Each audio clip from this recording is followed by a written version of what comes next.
ABA के अंदर basically जो अभी हम लास्ट में 4 प्रोसीजर्स की बात किए हैं, इन प्रोसीजर्स के अंदर हम जो भी टेक्निक्स अप्लाई करते हैं, खास करके अगर कहा जाए तो अलग अलग जगह पे अलग अलग तरीके से हमें यूज़ करने की ज़रूरत होती है।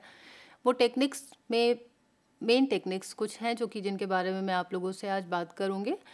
मॉडलिंग जो है वो पहले, जो कि अभी आपने पास में भी सुना है कि मॉडलिंग के थ्रू हम बच्चे को वो चीज़ दिखाते हैं कि आप किस तरीके से ये काम करोगे तो आपके इस काम में इम्प्रूवमेंट देखने को मिलेगा, या ये स्किल जो आप चाहते हैं ये स्किल आप जल्दी सीख सकोगे और इस तरीके से आपको ये काम करने की ज़रूरत है। कोई भी, चाहे वो ट्रिक हो, चाहे वो सर्कल ड्रॉ करना हो, चाहे कोई भी स्टेप हो, जैसे कि अगर हम किसी बच्चे को डांस भी सिखा रहे हैं तो उसमें भी हमें स्टेप करके दिखाने की ज़रूरत होती है, या फिर अगर हम बच्चे को कोई भी टास्क, किसी भी तरीके का सोशल बिहेवियर, या किस तरीके से आप किसी से बात करो, ग्रीट करो, ऐसे कोई भी बिहेवियर अगर हम उसे करके दिखाते हैं तो बच्चे को उस बिहेवियर को समझ पाने में आसानी होती है।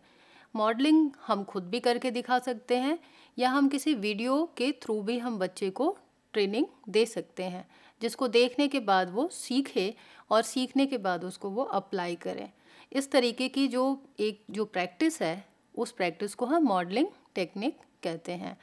दूसरी जो है वो प्रैक्टिस प्रॉम्प्टिंग। अक्सर ये देखने को मिलता है कि बच्चे एबीए के अंदर भी जब हम ट्रेनिंग देते हैं तो वो कन्फ्यूज़न के अंदर दिखाई देते हैं। कन्फ्यूज़न, अगला हमें क्या करना है, क्या मैं जो किया हूँ वो सही है या गलत है। तो अगला क्या करना है, इसको लेकर के जो कन्फ्यूज़न होता है उसमें हमें बच्चे को एक छोटा सा हिंट देने की ज़रूरत होती है, लेकिन हिंट के साथ में हम उसको आगे का स्टेप यहाँ पे बताते हैं। यहाँ पर प्रॉम्प्टिंग जो है वो जब हम बच्चे को एक छोटा सा स्टेप देते हैं, अगर हम ब्रशिंग की भी बात करें कि हम उसको ब्रशिंग सिखा रहे हैं, तो अगर बच्चे ने ब्रश उठाया तो पेस्ट कहाँ पे है, ये अगर हम उसको बता देते हैं तो वो अगला उधर की तरफ बढ़ जाता है। देन पेस्ट आप किस तरीके से ब्रश को पकड़ोगे, ये हम सिर्फ उसको वर्बली बताते हैं। प्रॉम्प्टिंग की बात करें तो वर्बल और फिजिकल दोनों हो सकती है। जैसे कि वर्बली अगर हम बताते हैं तो वो वहाँ पर बच्चा अगर फॉलो करने की कंडीशन में है तो वर्बल प्रॉम्प्टिंग है। लेकिन अगर हमें बच्चे को किस तरीके से ब्रश पकड़ोगे और कैसे पेस्ट को ऊपर लगाओगे, ये अगर हमको उसे उसके हाथों को सपोर्ट देते हुए, हम अपने हाथ में नहीं लेते लेकिन हम उसके हाथों को उस डायरेक्शन की तरफ पुल या पुश करते हैं, या फिर ब्रश को उसको टाइट पकड़ने के लिए हम उस डायरेक्शन में तैयार रखते हैं। अगर ऐसा कुछ भी होता है तो ये फिजिकल प्रॉम्प्टिंग का पार्ट हो जाता है। तो प्रॉम्प्टिंग एक ऐसी टेक्निक है जो कि बच्चे के मोटिवेशन को, उस काम की तरफ जो इंटरेस्ट है उसको बनाए रखने में बहुत हेल्पफुल होती है। और ऑटिज़म स्पेक्ट्रम डिसऑर्डर के साथ जो बच्चे होते हैं, इन बच्चों में डिस्ट्रैक्शन काफ़ी देखने को मिलता है। तो प्रॉम्प्टिंग यहाँ पे बहुत बड़ा रोल रखती है कि बच्चों का डिस्ट्रैक्शन कम से कम हो सके। यहाँ पर थर्ड टेक्निक अगर बोलूँ तो शेपिंग।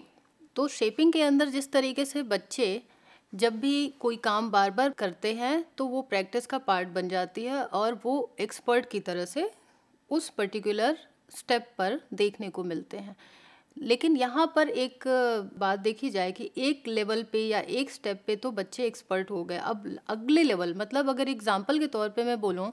कि ABC तो बच्चे को अच्छी तरीके से पहचान आ गई और ABC को बच्चा अच्छी तरीके से लिख भी रहा है, लेकिन ABC से आगे भी हमें बढ़ने की ज़रूरत है, D की तरफ भी जाना है, DEF। तो इस तरीके से हम एक कंटिन्यूएशन को लेकर चलते हैं। किसी भी टास्क को जब हम स्टेप्स में, कई सारे स्टेप्स में डिवाइड करते हैं, जैसे अभी मैं ब्रश का भी एग्जांपल दी थी कि ब्रशिंग स्किल हम उसको सिखा रहे हैं, तो एक एक टास्क को हम उसको इंडिपेंडेंट करने तक ले जाकर अगले टास्क में हम सपोर्ट कर देते हैं। उसी पर्टिकुलर स्किल को देखें तो एक एक स्टेप में उसको हम इंडिपेंडेंटली करने को ट्रेन करते हैं, लेकिन अगले स्टेप्स पे हम उसको ज़्यादा सपोर्ट देते हैं। लेकिन जैसे जैसे स्टेप्स में वो पहले स्टेप्स को कवर करता जाता है, वैसे वैसे हम अपने रोल को पीछे खींचते हैं और बच्चे को उस लेवल पर भी इंडिपेंडेंसी बढ़ाने के लिए हम कोशिश करते हैं कि वो अपने आप से सेम उसी प्रोसेस को यूज़ करते हुए, जैसे कि प्रॉम्प्टिंग की जहाँ ज़रूरत है वहाँ हम थोड़ी उसको प्रॉम्प्टिंग देते हैं, लेकिन धीरे धीरे हम अपने रोल को कम करते जाते हैं और अगले स्टेप पर भी उसको एक्सपर्ट होने के लिए कोशिश करते हैं कि वो एक्सपर्ट हो जाए, मतलब वो स्टेप भी उसको सीखने में आ जाए। चेनिंग एक वही प्रोसेस है जिसमें कि हम बच्चे को किसी टास्क को, हर स्टेप को जॉइंटली कैसे अटेंड करते हुए वो कंप्लीट कर सके, इस पर ध्यान देती है। और ये एक वही टेक्निक है जिसके अंदर हम एक पूरे टास्क को, कंप्लीट टास्क को बच्चे को सिखा सकते हैं इस टेक्निक को इस्तेमाल करते हुए। लेकिन ये सारी जो हम इन टेक्निक्स को जब हम यूज़ किए, जैसे कि शेपिंग है या प्रॉम्प्टिंग है, इसके लिए हमने उसको समय दिया। प्रॉम्प्टिंग की यहाँ पे अगर हम बात करें तो एवरी टाइम हम अगर प्रॉम्प्टिंग देते रहेंगे तो बच्चे की एक हैबिट में वो आ जाता है कि वो, उसको हर बार अपने ऊपर कॉन्फिडेंस कम, वो दूसरों की तरफ ज़्यादा ध्यान देता है कि मुझे अप्रूवल मिले कि मैं ठीक हूँ या नहीं, या मुझे नेक्स्ट क्या करना है। इस तरीके की जो एक हैबिट आ जाती है बच्चों के अंदर जब हम ट्रेनिंग देते हैं उसको, तो हमें ये सबसे ज़्यादा ज़रूरी है कि हम उस चीज़ को छुड़ाएं। यहाँ पर उस हैबिट को अगर हम ऐसे ही छोड़ देते हैं तो बच्चों में जो कॉन्फिडेंस आना चाहिए उस काम को लेकर, खुद से कर पाने को लेकर, ऐसी बात बच्चों में देखने को फिर नहीं मिल पाती। इसलिए समय रहते हमें सबसे ज़्यादा ज़रूरी होता है कि बच्चों को इंडिपेंडेंट बनाने के लिए हम उस टास्क की, उस पर्टिकुलर जो स्किल है, उस स्किल की ट्रेनिंग देने के साथ ही हम धीरे धीरे जिन स्टेप पे बच्चा खुद से कर ले रहा है, अगर वो ट्रेनिंग हो चुकी है तो हम धीरे धीरे उस जगह से अपना रोल पीछे करते हैं। और ये हमारा जो रोल पीछे होना है, ये बेसिकली फेडिंग प्रोसेस के अंदर काउंट किया जाता है, जिसके अंदर प्रॉम्प्टिंग, जो कि हम टाइम टू टाइम उसको वर्बली या फिजिकली दे रहे थे, उसको हम धीरे धीरे अपना रोल पीछे करते हुए हटा रहे हैं। ये फेडिंग प्रोसेस का पार्ट होती है। फेडिंग के बाद अब बारी आती है रीइंफोर्समेंट की। रीइंफोर्समेंट बेसिकली रिवॉर्ड्स होते हैं, जो कि जब भी हम बच्चे से वो काम वापस से कराना चाहते हैं, रिपीट कराना चाहते हैं, तो हम रीइंफोर्समेंट देते हैं बच्चों को।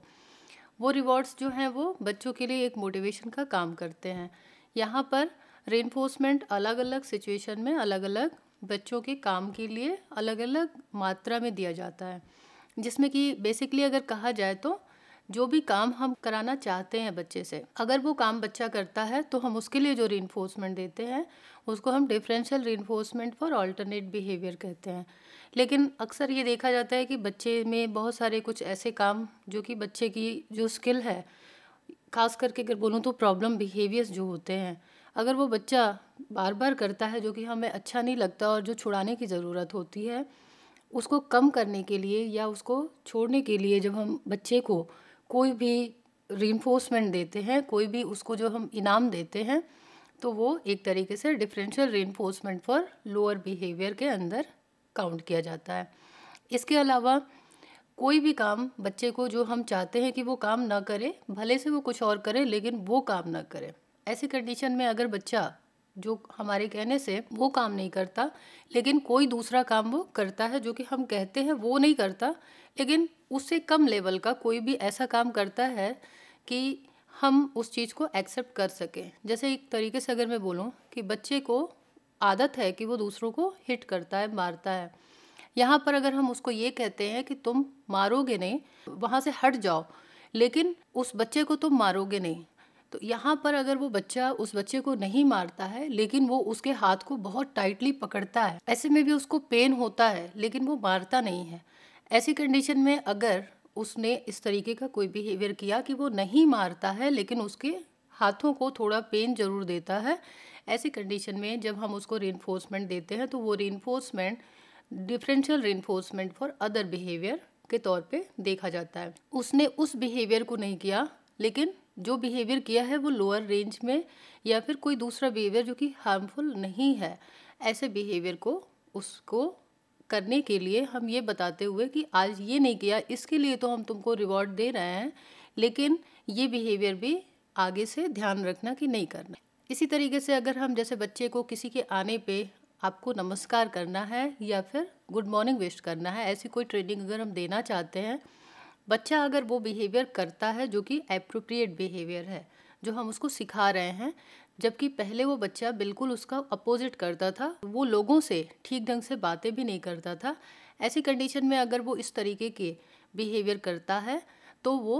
Differential reinforcement for incompatible behaviour की श्रेणी में रखा जाता है। ऐसे अलग अलग जो रीइंफोर्समेंट्स हैं, अगर हम बच्चे को अलग अलग समय पे सिचुएशंस के हिसाब से अगर हम देते हैं तो वो रीइंफोर्समेंट जो है वो उन बिहेवियर को बार बार सही ढंग से होने या फिर रोकने के लिए बहुत बड़ा रोल रखते हैं। यहाँ पर बच्चे रीइंफोर्समेंट के जरिए ही बहुत सारे ऐसे काम जो नए हैं, जो उनको सीखने चाहिए, वो काम वो कर पाते हैं, सीख पाते हैं, और जो काम वो नहीं करने चाहिए, उनको छोड़ने की ज़रूरत होती है, वो काम वो समझ पाते हैं कि ये अच्छे नहीं हैं, सही नहीं है, और उसको वो करना छोड़ देते हैं या बंद कर देते हैं। इसके अलावा एक और टेक्निक है जो कि पनिशमेंट टेक्निक है। पनिशमेंट के अंदर अगर कहें तो बच्चों को बहुत माइल्ड पनिशमेंट, जैसे कि मैं पहले भी बोली हूँ कि हमें थोड़ी फॉर्मनेस दिखाने की ज़रूरत होती है। अगर बच्चा उससे भी नहीं समझता है, नहीं सुनता है, तो हमें थोड़ा सा उसके हाथों को पीछे टाइटली पकड़ने की ज़रूरत होती है, या फिर एवर्जन टेक्निक इसके अंदर हमें अप्लाई करनी होती है, जिसके अंदर हम बच्चे को किस तरीके से कोई बैड एक्सपीरियंस, जैसे कि कहूँ कि एक बच्चे को अगर वो स्विचेस ऑफ ऑन लगातार करता है, उसकी एक आदत बन गई है, उस एक्टिविटी को रोकने के लिए वहाँ पर या तो कोई एक हल्का सा माइल्ड इलेक्ट्रिक करंट जैसा रखते हैं, जो कि बहुत ज़्यादा ध्यान रखने की ज़रूरत है कि वो किसी तरीके का रिस्क ना क्रिएट करे। कभी कभी जो है वो हल्की सी, अगर बच्चे की आदत है कि मुंह में अंगूठा रखता है, तो हल्का चिली पाउडर यूज़ करते हैं। इस तरीके की कुछ ऐसी ट्रिक्स यूज़ करने की ज़रूरत होती है जिससे कि ये बिहेवियर जो है वो कंट्रोल हो सके। इसके अलावा अगर कहूँ तो रीस्ट्रक्चरिंग ऑफ एनवायरनमेंट, जो टोटल हम बच्चे के उस एटमॉस्फेयर में से जिसमें कि हम उसको उस समय ट्रेनिंग देने की कोशिश करते हैं, उसके उस जो प्रॉब्लमेटिक बिहेवियर हैं, जो उसको पसंद की चीज़ें हैं, उस वातावरण से अलग कर देते हैं।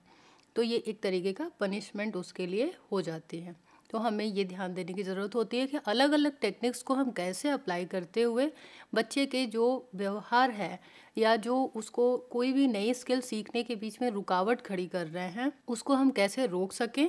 इसके अलावा एक और जो बात है कि हम जो भी ट्रेनिंग उसको देना चाहते हैं, उस ट्रेनिंग को लेने के लिए, सीखने के लिए बच्चा किस तरीके से मोटिवेटेड बना रह सके। इन दोनों बातों को ध्यान में रखते हुए अप्लाइड बिहेवियर एनालिसिस की प्रक्रिया पूरी की जाती है, जिसके अंदर इस टेक्निक के द्वारा हम बच्चे को अच्छे बिहेवियर सिखा पाते हैं। एग्जाम्पल के तौर पे थोड़ा सा मैं आप लोगों को यहाँ पे शेयर करना चाहूँगी कि कोई भी बच्चा, जैसे इस पिक्चर में देखने को मिल रहा है कि बच्चे को पेरेंट्स ने शायद पढ़ने के लिए बिठा दिया है, लेकिन बच्चे का कोई मूड नहीं है, तो वो इधर उधर डिस्ट्रैक्ट दिख रहा है, और ऐसा दिख रहा है कि बच्चा बचने की कोशिश कर रहा है या कुछ और सोच रहा है, उसका पढ़ाई पे ध्यान नहीं है। ऐसी कंडीशन में अगर हम कुछ इंटरेस्टिंग टेक्निक्स अप्लाई करते हैं, जैसे कि जिसमें बात हुई है कि हम बच्चे के साथ इन्वॉल्व रहें, बच्चे के साथ में हम वो सारी एक्टिविटीज़ उसके साथ, खास करके कहूँ तो जिस ट्रिक्स को वो एंजॉय करे उसके तरीके से अगर हम उसे उसके अंदर इन्वॉल्व करते हुए पूरी तरीके से अगर हम ट्रेनिंग देते हैं, तो बच्चे को इस तरीके की कंडीशन में हम नहीं देख पाएंगे। बच्चे उसके अंदर खुद से इनिशिएशन लेना, सीखने की कोशिश करना,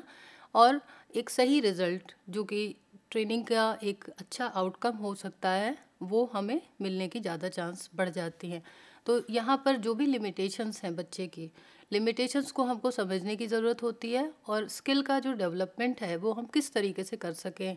कैसे हम बच्चे को इन्वॉल्व कर सकें, इसके ऊपर हमें पिछली जो स्ट्रैटेजीज़ हैं उसके थ्रू जानने को मिला है। आई होप आप सभी लोगों को ये चीज़ें क्लियर हुई होंगी। एक एग्जांपल के तौर पे एक्टिविटी मैं यहाँ पे शेयर करूँगी। इस एक्टिविटी में एक तरीके से देखा जाए तो जब हम बच्चे को इस तरीके से कोई टास्क कराते हैं, तो बच्चा उसके अंदर पूरी तरीके से इन्वॉल्व दिखाई देता है, जिसमें कि शेप्स बहुत सामान्य सी बातें हैं, शेप्स की पहचान और शेप्स को मैच कराना। लेकिन यहाँ पर एक कॉन्सेप्ट की बात करें तो ये 3 डायमेंशनल शेप्स हैं। इसके अंदर अलग अलग कलर्स हैं, अलग अलग शेप्स हैं, और कलर्स की डिफ्रेंशिएशन के अलावा अगर कहूँ तो शेप्स की पहचान, कलर्स की पहचान, और शेप्स को अलग अलग जो डायमेंशन से जो देखना है उसको वो किस तरीके से जनरलाइज कर पा रहे हैं, रिलेट कर पा रहे हैं, और समझते हुए वो उसको मैच करा सकें, इसके लिए उनको प्रैक्टिस कराई जा सकती है इस तरीके के पजल गेम्स के थ्रू। ऐसी सारी एक्टिविटीज़ हम एबीए के अंदर जब बच्चे को कराते हैं, तो बच्चे की एक साथ कॉग्निटिव स्किल्स के अलावा कहा जाए तो प्रॉब्लम सॉल्विंग स्किल्स तो जो बढ़ रही हैं वो बढ़ रही हैं, लेकिन जहाँ कहीं पर भी बच्चे को कन्फ्यूज़न होता है, बच्चा उस तरीके से प्रॉम्प्टिंग या मॉडलिंग की हेल्प से हम उसको एज अ पेरेंट या इंटरवेंशनिस्ट हम उसको पूरी तरीके से कॉन्फिडेंट बना पाते हैं कि वो उस एक्टिविटी को किस तरीके से करे और सीखे। यहाँ पर ये एक्टिविटी जो है वो बच्चे की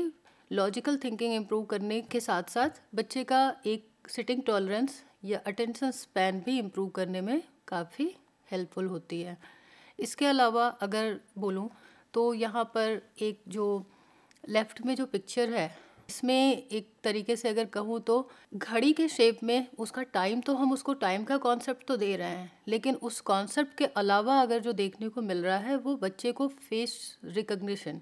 यहाँ पर जो इमोशनल एक्सप्रेशन है खास करके उसकी बात करूँ तो उसकी पहचान भी कराई जा रही है, जिसमें कि बच्चा फेस को मैचिंग कॉन्सेप्ट के साथ उसके अलग अलग टाइम के हिसाब से किस तरीके का उसका इमोशनल एंगल अगर देखा जाए तो किस तरीके से बच्चा समझ सकता है और उसको रिलेट कर पा रहा है, और रिलेट करने के साथ उससे रिलेटेड बाकी के जो फेस हैं वो जगह पर प्लेस कर पा रहा है। इसकी ट्रेनिंग देने की ज़रूरत होती है, जिससे कि बच्चों को वो बातें समझ आने लगती हैं कि किस तरीके से क्या क्या इमोशनल एक्सप्रेशंस जो हैं वो हमें अपने चारों तरफ देखने को जब मिलते हैं तो हमें किस तरीके से उसको समझने की ज़रूरत होती है। इसकी भी हम एक स्टेप आगे बढ़ कर के उसको फिर ट्रेनिंग दे सकेंगे। अगला पिक्चर है, उसके अंदर भी बच्चे को आइडेंटिफिकेशन क्या है, लेटर्स, नंबर्स, कलर्स, ऑब्जेक्ट्स, इनकी आइडेंटिफिकेशन की ज़रूरत होती है। यहाँ पर शुरुआत में हमें हर एक चीज़ को बच्चे को स्टेप बाय स्टेप, जैसा मैं पहले भी बोली हूँ कि बच्चे को पहचान कराना, उसके नाम को बताना और उसके बाद उसको प्रॉपर तरीके से प्लेसिंग या फिर उसकी जो सीक्वेंसिंग है उसको हमें ध्यान में रखते हुए उसको एक्सपोजर देने की ज़रूरत होती है। तो अप्लाइड बिहेवियर एनालिसिस टेक्निक जब हम यूज़ करते हैं तो वहाँ पर हमें ये सारी एक्टिविटीज़ बहुत हेल्पफुल होती हैं, जो कि बच्चे के ध्यान को भी बनाए रखने में बहुत मददगार होती हैं। उसके अलावा बच्चे में जो कॉग्निटिव डेवलपमेंट की चांसेस होती हैं, जितनी जल्दी हम उसको ज़्यादा से ज़्यादा सपोर्ट कर सकें, उतना एक नॉर्मल पैटर्न में उस चीज़ को आगे बढ़ने के लिए ये टेक्निक हेल्पफुल होती है। यहाँ पे भी इस पिक्चर में एक पिक्चर में रिंग टावर है, जिसमें कि रिंग टावर हमारे, जैसे कि मैं पहले भी बोली हूँ, प्रॉम्प्टिंग के through, physical prompting, verbal prompting दोनों हो सकती है, उसके थ्रू पेरेंट्स या टीचर या थेरेपिस्ट इस काम को बच्चे से करा सकते हैं। और सेकंड जो पिक्चर दिख रही है उसमें भी बिल्डिंग ब्लॉक्स हैं, जो कि बच्चे को अलग अलग शेप्स, साइज़, स्ट्रक्चर और उसके अलावा अगर मैं बोलूँ तो कॉन्सेप्ट डेवलपमेंट में बहुत हेल्पफुल होती है, जिसमें बच्चा छोटे छोटे से इंस्ट्रक्शंस को फॉलो करते हुए बहुत सारी चीज़ें आसानी से सीख सकता है और बहुत ही जॉयफुल वे में। किसी भी तरीके की बोरियत यहाँ पर बच्चे में नहीं होती है। ये सारी एक्टिविटी हम कराते हैं बच्चे से, लेकिन हमें ये हमेशा ध्यान में रखने की ज़रूरत होती है, जैसा मैं सबसे पहली स्लाइड में ये चीज़ मैं आपको बताई हूँ सबसे पहले, कि ये एक सिस्टमेटिक प्रोसेस है। सिस्टमेटिक प्रोसेस मतलब हमें एक सिस्टम, एक सीक्वेंस को फॉलो करने की ज़रूरत होती है, लेकिन जब हम सीक्वेंस को फॉलो करते हैं तो भी उसमें कितने सुधार या कितने बदलाव की ज़रूरत होती है हर स्टेप पे, वो हमको जानने की बहुत ज़्यादा ज़रूरत होती है, क्योंकि हमारी जो प्लानिंग है वो कितनी सक्सेसफुल होगी, हर बच्चे में अलग अलग उसकी लर्निंग स्किल भी होती है, अलग बिहेवियरल स्किल्स भी होती हैं। इन सारी बातों को ध्यान में रखते हुए हमको उसकी जो कंफर्ट लेवल है या उसके लिए जो एक्चुअली सबसे ज़्यादा सक्सेसफुल हो सके ये टेक्निक है, वो हमको समझने की ज़रूरत होती है। तो उसी के हिसाब से हमें प्लानिंग बनाने की ज़रूरत होती है कि हमें आज बच्चे से क्या कराना है। तो अगर हम कोई भी एक्टिविटी, कोई भी टारगेट बिहेवियर सेट करते हैं और उस टारगेट बिहेवियर को जब हम लेकर चलते हैं, तो हमें सबसे पहली जो ज़रूरत होती है कि आज जब हमने उस टारगेट बिहेवियर पे काम किया तो हम बहुत लंबे समय तक काम लगातार करेंगे तो बच्चा कोऑपरेटिव नहीं होगा, कल के लिए नहीं होगा, या अगली बार जब हम आज की भी डेट में अगर हम वो एक्टिविटी कराना चाहें तो बच्चा फिर बोर हो जाता है। इसके लिए हमें बहुत थोड़े समय से उस एक्टिविटी को शुरू करना होता है, और गैप्स के साथ में, अगर हम गैप्स के साथ में बच्चे के साथ वो एक्टिविटी उसको करने के लिए देते हैं, सेम वही सारे प्रोसीजर जो है वो अप्लाई करते हुए उनमें से जो भी यहाँ पर सेट होता हो, जब भी हम देते हैं तो हमें अपनी टाइम ड्यूरेशन को बहुत ज़्यादा ज़रूरी है कि ध्यान में रखें और उन्हें हम रिकॉर्ड करें। रिकॉर्डिंग फॉर्मेट आप लोग के सामने आप लोग देख सकते हैं कि इसमें पहले हम कोई एक्टिविटी बच्चे को 20 मिनट के लिए जब हम देते हैं तो 10 मिनट हम उसको टाइम इंटरवल देते हैं बीच में। 5 मिनट के लिए हमने एक एक्टिविटी दिया, 10 मिनट उसको ब्रेक दिया, देन अगेन 5 मिनट हम उसको एक्टिविटी देते हैं। तो ऐसे में हम बच्चे को छोटे छोटे टाइम से शुरुआत करके बड़े गैप को रखते हुए वो एक्टिविटी में उसका इंटरेस्ट डेवलप करते हैं कि उस पर्टिकुलर टास्क में पहले उस बच्चे का इंटरेस्ट बने। जब उस टास्क में उसका इंटरेस्ट बनने लगता है तब हम उसमें थोड़ा जो गैप है उसमें कमी करने की कोशिश करते हैं। गैप मतलब जो इंटरवल का टाइम है उसको हम धीरे धीरे कम करते हैं और जो टास्क का टाइम है वो एक्टिविटी के टाइम को हम धीरे धीरे बढ़ाते हैं। यहाँ पर एक्टिविटी के टाइम को धीरे धीरे बढ़ाना उस बच्चे के अंदर सिटिंग टॉलरेंस को इम्प्रूव कर रहा है, बच्चे के इंटरेस्ट को भी डेवलप कर रहा है और साथ में जो इंटरवल टाइम है वो कम होने से प्रोडक्टिविटी जो है वो बढ़ रही है। इसलिए इस हिसाब से हमें हर दिन और जब भी हम उस काम को करते हैं तो उस काम को करने के साथ में बच्चे का क्या बिहेवियर रहा है, बच्चा कितना कंफर्टेबल रहा है या बच्चे को कितनी सुधार की और ज़रूरत है, यहाँ हम जो प्लान किए हैं एक्टिविटी में उसमें कितने सुधार की ज़रूरत है, ये सारी बातें हमें काम के होने के तुरंत बाद एनालाइज करने की ज़रूरत होती है। मतलब समझने की ज़रूरत होती है कि हमें जब हम नेक्स्ट टाइम इस काम को बच्चे को दें तो कितना करेक्शंस या कितने मॉडिफिकेशन के साथ दें जिससे कि बच्चे में यहाँ पे जो इश्यूज़ आ रहे हैं या यहाँ पे जो प्रॉब्लम की वजह बन रही है वो ना बने, या फिर हम इसमें ये सुधार अगर ला देते हैं तो बच्चे में डेवलपमेंट की स्पीड, जो लर्निंग की स्पीड है वो स्पीड बहुत तेज़ी से बढ़ जाएगी। तो ये सारी बातें जो हैं वो हम पर डे या पर सिटिंग के बेसिस पे समझते हुए बच्चे को ट्रेनिंग देते हैं। इसी तरीके से हर दिन की हर सेशन की रिकॉर्डिंग हमें करने की ज़रूरत होती है जब हम अप्लाइड बिहेवियर एनालिसिस प्रयोग में लाते हैं। तो अप्लाइड बिहेवियर एनालिसिस की अगर मैं बात कहूँ तो जो ऑटिज़म स्पेक्ट्रम डिसऑर्डर के बच्चे हैं इन बच्चों के ऊपर ये बहुत ही सक्सेसफुल टेक्निक सिद्ध हुई है। यहाँ पर हम ये देखते हैं कि बच्चों में जो भी अटेंशन स्पैन को लेकर के या फिर बच्चों में बहुत सारे ऐसे स्टीरियोटाइप बिहेवियर्स, उनकी जो हैबिट्स होती हैं, बिहेवियरल इश्यूज होते हैं, उन सब को कंट्रोल करते हुए किस तरीके से अप्लाइड बिहेवियर एनालिसिस के जरिए हम उनकी कॉग्निटिव स्किल, सोशल स्किल और कम्युनिकेशन स्किल्स को इम्प्रूव कर सकें,